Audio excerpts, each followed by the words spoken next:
অনেকেই আপনাকে প্রশ্ন করবে, যদি শুধু কুরআন মানেন তাহলে কুরআন দিয়ে নামাজ পড়বেন কিভাবে?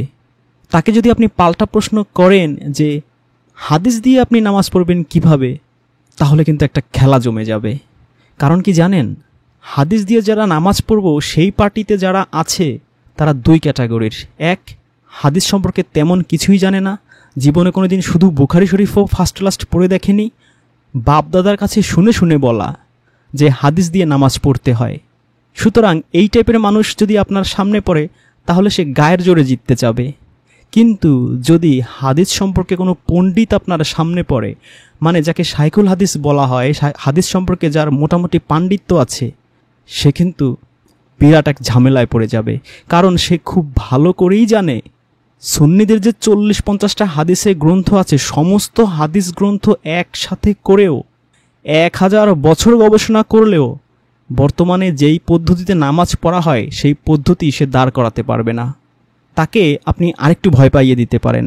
যদি আপনি তাকে বলেন যে হাদিস গ্রন্থ থেকে আপনি বর্তমানে যে প্রচলিত নামাজ, এই পদ্ধতি যদি আপনি বের করে দিতে পারেন, মুসা নবী যেমন দেনমোহরের বিনিময়ে 10 বছর শ্বশুরবাড়ি কামলা খেটেছিল, আমিও আপনার বাড়ি 10 বছর কামলা খাটব, এরকম চ্যালেঞ্জ যদি আপনি দেন, সে কিন্তু মহাবিপদে পড়ে যাবে।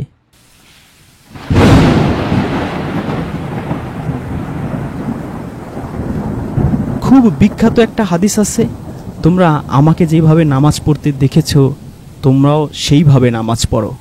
কিন্তু কোনভাবে যে নামাজ পড়তে দেখেছে সেই ভাবেটা আর কোনো হাদিস গ্রন্থে নাই, শুধু ডায়লগটাই আছে। ডায়লগের ভেতরে কোনো স্ট্রাকচারও নাই, কোনো কাঠামোও নাই। আর এই হাদিসটাই পথে ঘাটে মাঠে ওয়াজ মাহফিলের ময়দানে হুজুররা শুধু ছুঁড়ে মারে যে আল্লাহর রাসূল বলেছে তোমরা আমাকে যেভাবে নামাজ পড়তে দেখেছো তোমরাও ওইভাবে নামাজ পড়ো। তো কিভাবে দেখেছি, কি করেছেন তিনি? তিনি কি ফজরের সময় হাত পেটে বাঁধতেন, জোহরের সময় নাভির নিচে বাঁধতেন, আসরের সময় বুকে বাঁধতেন, মাগরিবের সময় মালিকি মাজহাবের মতো হাত ছেড়ে দিতেন, এশারের সময় আমিন জোরে বলতেন আর ফজরে আমিন আস্তে বলতেন? আপনি কল্পনা করতে পারছেন এই 1000 বছর ধরে, মানে নামাজের যতগুলো স্ট্রাকচার, যতগুলো পদ্ধতি, যতগুলো ধাপ আছে, মানে প্রথমে কি করবেন, তারপরে কি করবেন, সমস্ত ধাপ বাদ দিলাম, শুধু প্রথম ধাপেই যদি আসেন যে শুধু হাতটা কোথায় বাঁধবেন, সেটা নাভির নিচে না পেটের উপরে, না নাভির উপরে, না বুকের উপরে, না হাত ছেড়ে দিবেন মালিকি মাজহাবের মতো, এই একটা প্রশ্নের একটা সিম্পল উত্তর এই 1000 বছর ধরে এই 30 লক্ষ হাদিস ঘেটে এই হাজার হাজার লক্ষ লক্ষ আলেম ওলামা মিলে একমত হতে পারেনি। বাদ বাকি ধাপেরগুলো বাদই দিলাম।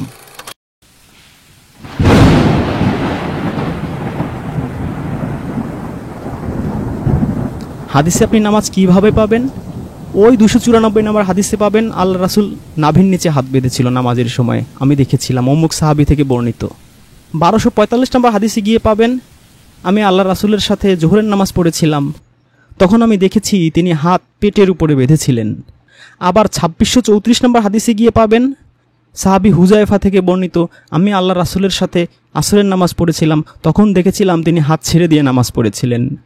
আবার 5835 নম্বর হাদিসে গিয়ে কি পাবেন সাহাবী আবু সাঈদ খুদরি থেকে বর্ণিত, তিনি বলেন আমি আল্লাহ রাসূলের সাথে এশার নামাজ পড়েছিলাম, তখন আমি দেখেছিলাম তিনি বুকের উপরে হাত বাঁধিয়েছিলেন। এইভাবে আপনি ছিন্ন ভিন্ন টুকরা টুকরা করে এই 30 লক্ষ হাদিস ঘাটলে এইভাবে আপনি নামাজের স্ট্রাকচার পাবেন, যার কোনো আগাও নাই মাথাও নাই, এবং সবগুলো মিলিয়ে যদি আপনি একটা স্ট্রাকচার দাঁড় করাতে যান আপনার কমপক্ষে 1000 বছর লাগবে, যে স্ট্রাকচারের উপরে সকল আলেম একমত হবে।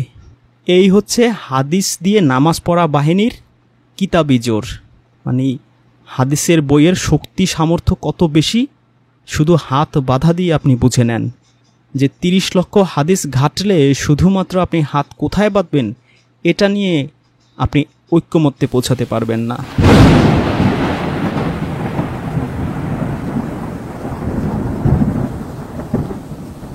এবার আসেন 5 ওয়াক্ত নামাজের বিষয়ে।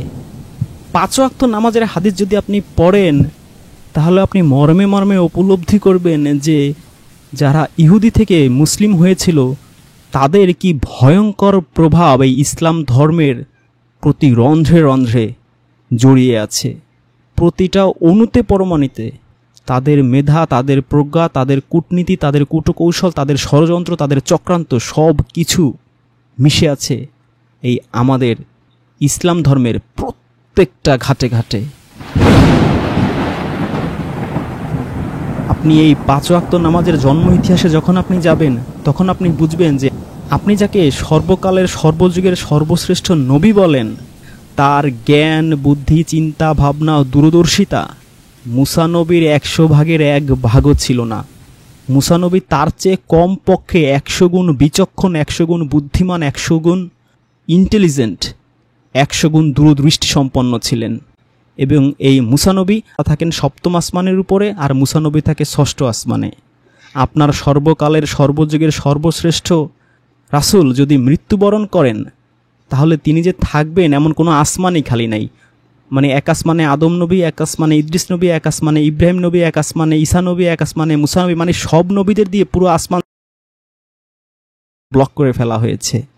আপনার নবী মৃত্যুবরণ করলে, যেহেতু আপনি বলছেন যে সর্বকালের সর্বযুগের সর্বশ্রেষ্ঠ নবী, আপনি তো আর তাকে নিচে রাখতে পারবেন না, সেই আল্লাহর 6ষ্ঠ আসমানেই রাখতে হবে। সেখানে কিন্তু মুসা নবী মানে ইহুদিদের নবী অলরেডি সেখানে সেটেল, মানে তার সাথে তার রুম শেয়ার করতে হবে, এছাড়া কোনো অপশন নাই। তাহলে মুসা নবীর মর্যাদা কত হাই ক্লাস, আর তার জ্ঞান, প্রজ্ঞা, বিচক্ষণতা, বুদ্ধিমত্তা, দূরদর্শিতা আপনার নবীর কমপক্ষে 100 গুণ। এবার দেখুন আল্লাহ কুরআনে কি বলছে। সূরা বাকারার 286 নম্বর আয়াতে আল্লাহ বলছেন, কোনো মানুষকেই, কোনো ব্যক্তিকেই আল্লাহ তার সাধ্যের বেশি বোঝা চাপিয়ে দেন না। আল্লাহ কোনো মানুষকে সে যতটুকু বোঝা বইতে পারবে, তার বেশি বোঝা কোনো মানুষকেই আল্লাহ চাপিয়ে দেন না। এই ঘোষণা আল্লাহ দিচ্ছেন সূরা বাকারার 286 নম্বর আয়াতে, লা ইউকাল্লিফুল্লাহু নাফসান ইল্লা উসআহা। আল্লাহ কুরআনে আরও বলেছেন, আল্লাহ কখনো তার বান্দার প্রতি জুলুম করেন না। আল্লাহ হচ্ছেন ইনসাফকারী। যেই আল্লাহ কখনো তার বান্দার প্রতি জুলুম করেন না, যেই আল্লাহ সবচেয়ে দয়ালু, সবচেয়ে মেহেরবান, যেই আল্লাহ কখনো মানুষের উপরে তার সাধ্যের বেশি বোঝা চাপিয়ে দেন না, সেই আল্লাহ মানুষকে 50 ওয়াক্ত নামাজ দিয়েছেন। মানে যেই যুগে ঘড়ি আবিষ্কৃত হয়নি, যাদের বয়স 30-40 তারা হয়তো একটু পেছনের স্মৃতি হাতড়ালে দেখবেন যে আজ থেকে 10-15 বছর আগেও জোহরের নামাজ, আসরের নামাজ সূর্য দেখে আমাদের মুয়াজ্জিন সাহেবরা ঠিক করতো যে সূর্য কতটুকু হেলে পড়েছে, আসরের নামাজ হলো কি, ওয়াক্ত হলো কি হলো না, মাত্র 10-15 বছর আগে। আর সেই 1400 বছর আগে, যে যুগে ঘড়ি আবিষ্কৃত হয়নি, সেই যুগে 50 ওয়াক্ত নামাজ, মানে যদি 48 ওয়াক্ত হতো তাহলে প্রতি 1 ঘন্টায় 2 ওয়াক্ত করে, 24 দুগুণে 48, তার চেয়েও 2 ওয়াক্ত বেশি, মানে প্রতি 28 মিনিট পর পর 1 ওয়াক্ত নামাজ। মানে মুয়াজ্জিন আজান দেবে, আপনি মসজিদে যাবেন, নামাজ পড়বেন, ডানে বামে সালাম ফিরাবেন, তারপর দেখবেন পরের ওয়াক্ত শুরু হয়ে গেছে। আবার সেই ওয়াক্ত নামাজ শেষ করে ডানে বামে সালাম ফিরাবেন, একটু বের হওয়া ধরবেন, দেখবেন না আবার মুয়াজ্জিন আযান দিচ্ছে, পরের ওয়াক্ত শুরু হচ্ছে। প্রতি 28 মিনিট পর পর আল্লাহ নামাজ দিয়েছেন। অথচ আল্লাহ সূরা বাকারার 286 আয়াতে বলছেন যে লা ইউকাল্লিফুল্লাহু নাফসান ইল্লা উসআহা। আল্লাহ কখনো মানুষকে তার সাধ্যের বেশি বোঝা চাপিয়ে দেন না। আরেক আয়াতে আল্লাহ বলেছেন, আল্লাহ কখনো মানুষের উপর জুলুম করেন না। আল্লাহ কুরআনে যে নিজের যে চরিত্র বর্ণনা করেছেন, তার সাথে কি এই 50 ওয়াক্ত মেলে? আল্লাহর চরিত্রের সাথে এই 50 ওয়াক্ত চাপিয়ে দেয়া কি যায়? তারপরও আমরা ধরে নিলাম যে আল্লাহ তার এই কুরআনে তার যে চরিত্র সেটা ভায়োলেট করে এই 50 ওয়াক্ত নামাজ চাপিয়ে দিয়েছেন, যাতে করে মানুষের নাওয়া খাওয়া কাজকর্ম হাগামুতা সব বন্ধ হয়ে যায়, মানুষকে যেন 24 ঘন্টা মসজিদে পড়ে থাকতে হয়, পুরো পৃথিবী যেন থেমে যায়, চাপিয়ে দিয়েছেন। চাপিয়ে দেওয়ার পরে আল্লাহ রাসূল কি করেছেন? তার মাথায় এতটুকু সেন্স ধরল না তা আমার উম্মতেরা কিভাবে প্রতি 28 মিনিট পর পর নামাজ পড়বে, এটা কিভাবে সম্ভব? তার সেই জ্ঞান বুদ্ধিই ছিল না, হাদিস তাই প্রমাণ করে। এতটুকু কমন সেন্সও ছিল না। জ্ঞান বুদ্ধি প্রজ্ঞা তো অনেক দূরের কথা। এই জ্ঞান বুদ্ধি প্রজ্ঞা কার ছিল? ছিল মুসা নবীর, ইহুদিদের নবীর। আল্লাহ রাসূল আসলেন, অনেক খুশি, আল্লাহ আমাকে এমন জিনিস উপহার দিয়েছেন যে পৃথিবীর কোনো নবীদের, কোনো রাসূলদের দেননি। এত আনন্দিত তিনি। মুসা নবী বলেন, এত আনন্দিত হওয়ার কিছু নাই, জান্নাতের চাবি পেয়ে গেছেন। এই নামাজ পড়লে জান্নাতে চাবি হয়ে যাব, সেটা দিয়ে জান্নাত খুলে ফেলবেন। আরে এই প্রতি আধা ঘন্টা পরে পরে নামাজ নিয়ে যদি আপনি যান, আপনার সাহাবীরা আপনাকে দাবড়ানি দেবে। আপনি তাড়াতাড়ি উপরে যান, যে এটা কমায় নিয়ে আসেন। হ্যাঁ তাই তো আধা ঘন্টা পর পর নামাজের সাহাব, এটা কিভাবে পড়বে আমার উম্মত? এই রফরফ কোথায় রে তুই? এই স্টার্ট দে। আবার আল্লাহর কাছে গেছে, may I come in sir? হ্যাঁ আসো আসো, কী ব্যাপার? এই একটু আগে না তুমি বিদায় টিদায় নিয়ে চলে গেছো, আবার কি? আল্লাহ, এই আধা ঘন্টা পর পর নামাজ, এটা তো সম্ভব না। আচ্ছা ঠিক আছে 10 ওয়াক্ত কমায় দিলাম, যাও 40 ওয়াক্ত নিয়ে যাও। ওকে স্যার, থ্যাংক ইউ, আপনার অনেক দয়, আপনি 10 ওয়াক্ত কমায় দিচ্ছেন। আবার আসছে মুসা নবীর কাছে, আরে কি মাত্র 10 ওয়াক্ত কমাইছে? আরে আগে খাইতে 10টা, এখন নয় 7টা খাবা, কিন্তু মায়ের তোমার কিন্তু মিস নাই। 50 ওয়াক্ত নিয়ে গেলে হয়তো 10টা করে বাড়ি মারতো এক একজনে, এখন হয়তো 7টা বা 8টা মারবে, কিন্তু মায়ের মিস নাই। প্রতি 40 মিনিট পর পরে নামাজ, এটা কি সম্ভব নাকি? যাও তুমি আল্লাহর কাছে আবার যাও, যাই বলো আল্লাহ আরও কমাই দেন। আর নাইলে 1550 সালে যে ইংল্যান্ডের হেনলেন ঘড়ি আবিষ্কার করবে, তারা এখনই রেডিমেড পাঠায় দেন। কারণ এখন যদি আবার তারা পৃথিবীতে পাঠান জন্ম দিয়া, তাহলে সে বড় হইতে হইতে ঘড়ি আবিষ্কার করতে করতে তো আমি মরে যাব। তাহলে তুমি যে আল্লাহকে বলো যে পিটার হেনলেনকে ঘড়ি আবিষ্কারের জন্য এখনই একেবারে ডাইরেক্ট আবিষ্কার করা অবস্থায় রেডিমেড পাঠাইতে হবে, আর নাইলে নামাজ কমায় দিতে হবে। এই 2টা শর্ত তুমি আল্লাহকে দাও, তারপর দেখো আল্লাহ কি বলে। বাস তিনি গেলেন আল্লাহর কাছে, যে এই 2টা শর্ত দিলেন, হয় আপনি পিটার হেনলেনকে পাঠিয়ে দেন ঘড়ি আবিষ্কার করিয়া, আর নাইলে নামাজ কমায় দেন। যেহেতু ঘড়ি আবিষ্কার হয় নাই, তাহলে এত 40 ওয়াক্ত পড়া সম্ভব না।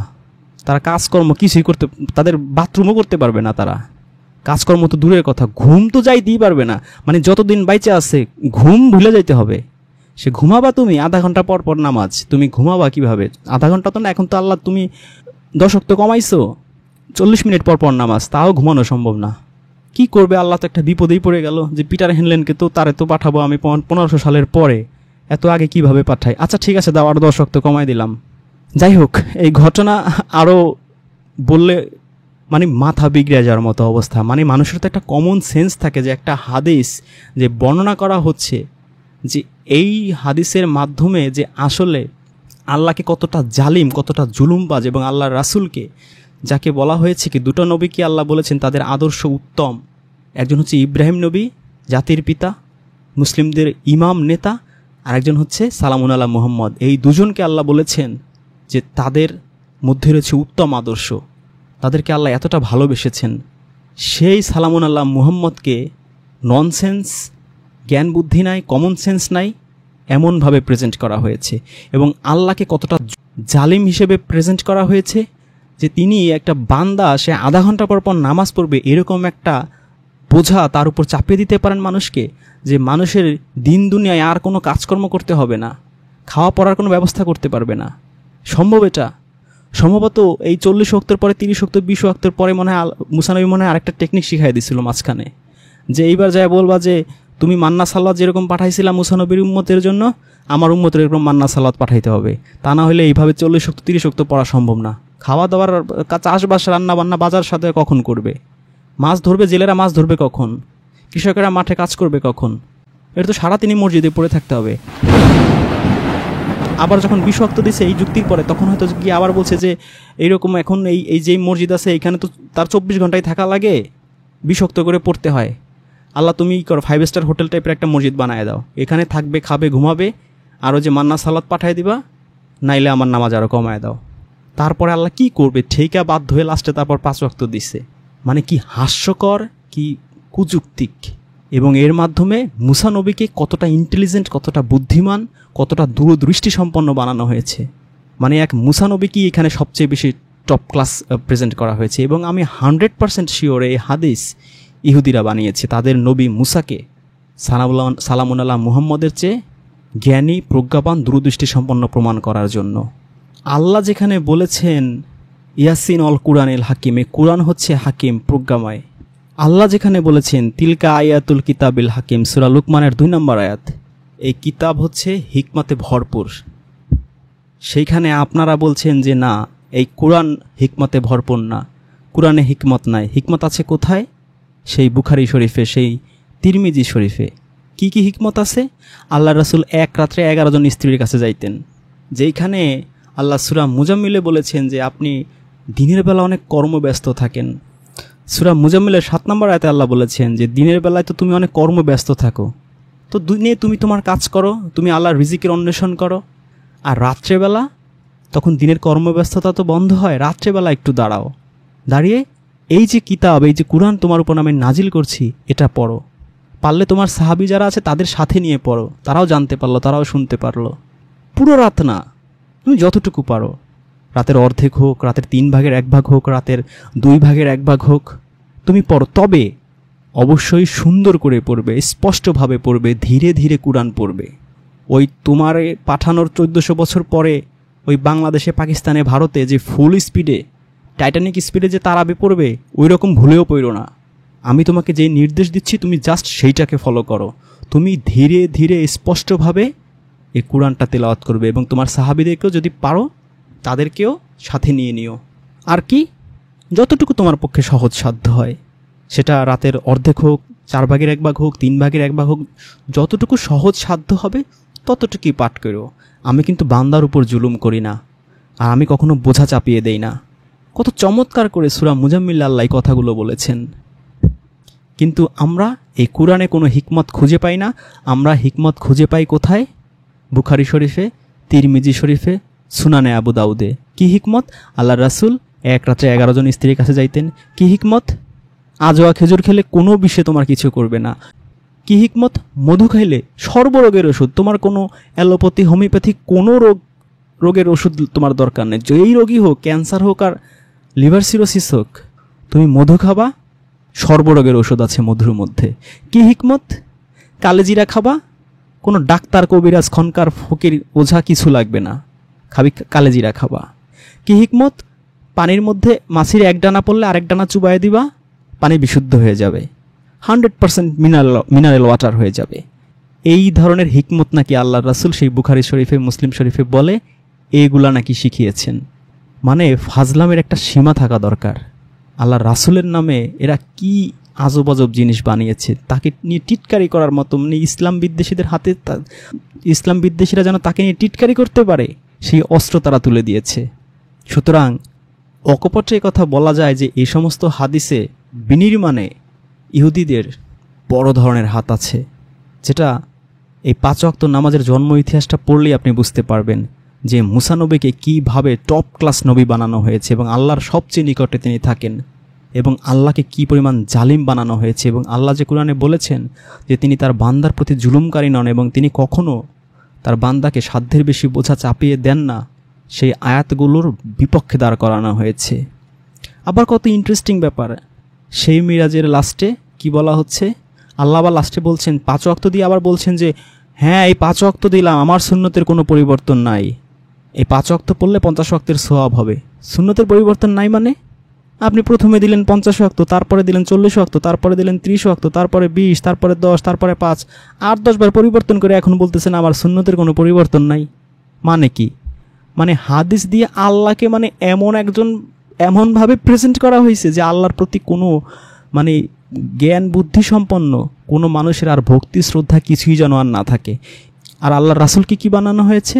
নির্বোধ, জ্ঞান বুদ্ধিহীন। আর কিছুক্ষণ পরপরই কি করতেন? মুসা নবীর সাথে দেখা করতেন আর বলতেন কে বোরাক গাড়ি স্টার্ট কর, আবার আল্লাহর কাছে যাইতে হবে। সাথে সাথে বোরাক টিট টিট টিট টিট টিট আবার আল্লাহর কাছে যাইতো। আল্লাহ মে কামিন স্যার, হ্যাঁ আসো, কি হয়েছে? একটু আগে না বের হয়ে গেলা, আবার একটু সমস্যা হয়েছে, এই 10 ওয়াক্ত দিয়েছেন, এতে সম্ভব না, মান্না সালাত এখনও লাগবে, এখন আপনি বলেন মান্না সালাত দিবেন না নামাজ কামাবেন? আল্লাহ তো মহা বিপদে পড়ে গেছে। আচ্ছা আচ্ছা আচ্ছা ঠিক আছে, যা আর একটু কমাই দিলাম। মানে এই হাদিস নিয়ে চিন্তা করলে হাসবো না কাঁদবো, এই হাদিসটা নিয়ে যখনই চিন্তা করি হাসিও আসে, কান্নাও আসে যে আল্লাহ রাসূলের নামে, আল্লাহর নামে কি পরিমাণ মিথ্যাচার, কি পরিমাণ জাহেলিয়াত, কি পরিমাণ ধৃষ্টতা চাপিয়ে দেয়া হয়েছে। মহান আল্লাহ আমাদের সহিবুদ সকলকে দান করুক এবং আল্লাহ পাক তার রাসূল সালামুন আলা মুহাম্মদকে যেই মর্যাদা দিয়েছেন, তাকে যেই জ্ঞান দিয়েছেন, বিচার বুদ্ধি দিয়েছেন এবং তার আদর্শকে কত সুমহান করেছেন তার চরিত্রের মধ্যে, সেই আদর্শের মাধ্যমে যেন আমরা অনুপ্রাণিত হতে পারি সেই তৌফিক দান করুক। এবং আল্লাহ পাক যে তার বান্দার জন্য কত বেশি ইনসাফকারী এবং বান্দার প্রতি যে তিনি কতটা দয়াময়, কতটা মায়া করেন, কতটা মহব্বত করেন এবং সব সময় তিনি তার বান্দাদের রহমত দিয়ে ঘিরে থাকেন, সেই মহান আল্লাহর প্রতি আমাদের শ্রদ্ধা ভালোবাসা যেন আরও উত্তরোত্তর বৃদ্ধি পায়, আরও বেশি বেশি যেন আমরা কোরআন পড়তে পারি, আহসান আল হাদিস পড়তে পারি। যত বেশি পড়বো ততই আমরা আল্লাহর চরিত্রগুলো আরও বেশি সুন্দরভাবে বুঝতে পারবো এবং আল্লাহর প্রতি আমাদের ভালোবাসা আরও বেশি বৃদ্ধি পাবে। সেরকমভাবে যেন আমাদের ভালোবাসা আল্লাহর প্রতি আরও বাড়ে, আল্লাহর ইনসাফ, আল্লাহর দয়া, মায়া, রহমত, বরকতে যেন আমরা আরও আলোকিত হতে পারি। আল্লাহ পাক আমাদের সেই তৌফিক দান করুক।